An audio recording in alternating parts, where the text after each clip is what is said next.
I never imagined I'd be in this position.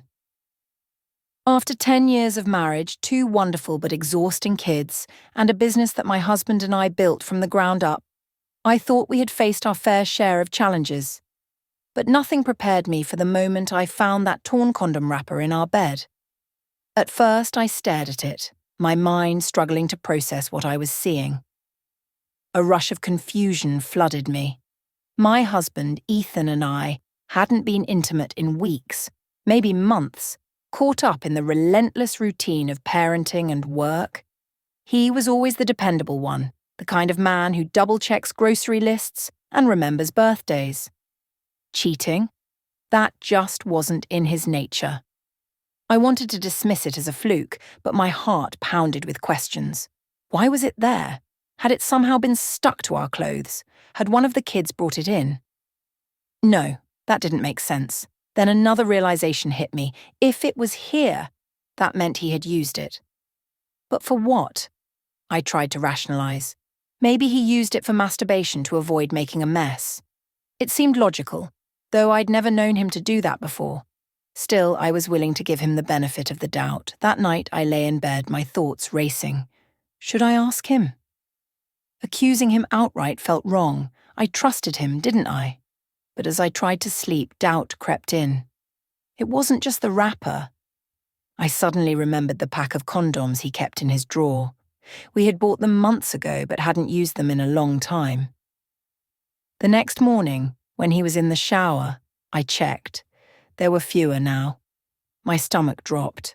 I felt ridiculous sneaking around, but how else could I figure this out without jumping to conclusions? I needed more information. Our marriage had changed.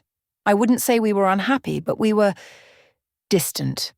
Between the kids, the business, and life's daily stresses, we had become more like business partners than lovers. I realized I missed him, missed us. Had he felt the same way? Had he found comfort somewhere else? That thought terrified me. Running our business together had once been exciting, but now it was another source of stress. Finances were tight, deadlines were looming, and we had different management styles. Lately, our conversations revolved around sales numbers rather than date nights. I wondered, had this stress driven a wedge between us? Around the same time I found the wrapper, I noticed Ethan being more protective of his phone. He never used to care if I grabbed it to check a notification, but now he angled the screen away from me. I tried to ignore it, convincing myself it was nothing. But combined with everything else, it gnawed at me. I couldn't take it anymore. One evening, after the kids were asleep, I finally asked him, "Ethan, I found something in our bed the other day." He looked up from his laptop, puzzled. "Found what?" I hesitated. "A condom wrapper." His face went blank for a second, just a second, but I caught it. My heart pounded. "Oh," he said, rubbing the back of his neck. "Yeah, about that." Silence stretched between us, thick and suffocating. Finally, he sighed. "I didn't cheat on you, I swear, but I've been embarrassed." My brows furrowed. "Embarrassed about what?" He hesitated before finally admitting, "I've been feeling the distance between us too."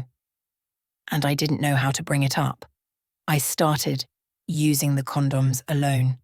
I thought it was cleaner. But I should have told you. A mixture of relief and sadness washed over me. He hadn't cheated, but we had drifted so far apart that he felt awkward even talking to me about something as simple as intimacy. We talked for hours that night about our marriage, our stress, our unspoken fears. The wrapper had been a symptom, not the disease. We had been neglecting our relationship. We agreed to make changes. Date nights, more time together, open communication. It wouldn't be easy, but we both wanted to fix what was broken. That night, for the first time in a long time, I fell asleep feeling closer to him than I had in years. Marriage is complicated. It's not always about grand betrayals or dramatic endings. Sometimes it's about small cracks that, if left unaddressed, can become deep fractures. Finding that condom wrapper had been a shock, but in the end, it forced us to confront what we had been avoiding. And for that, I was grateful. We're still a work in progress, but at least now we're working on it together.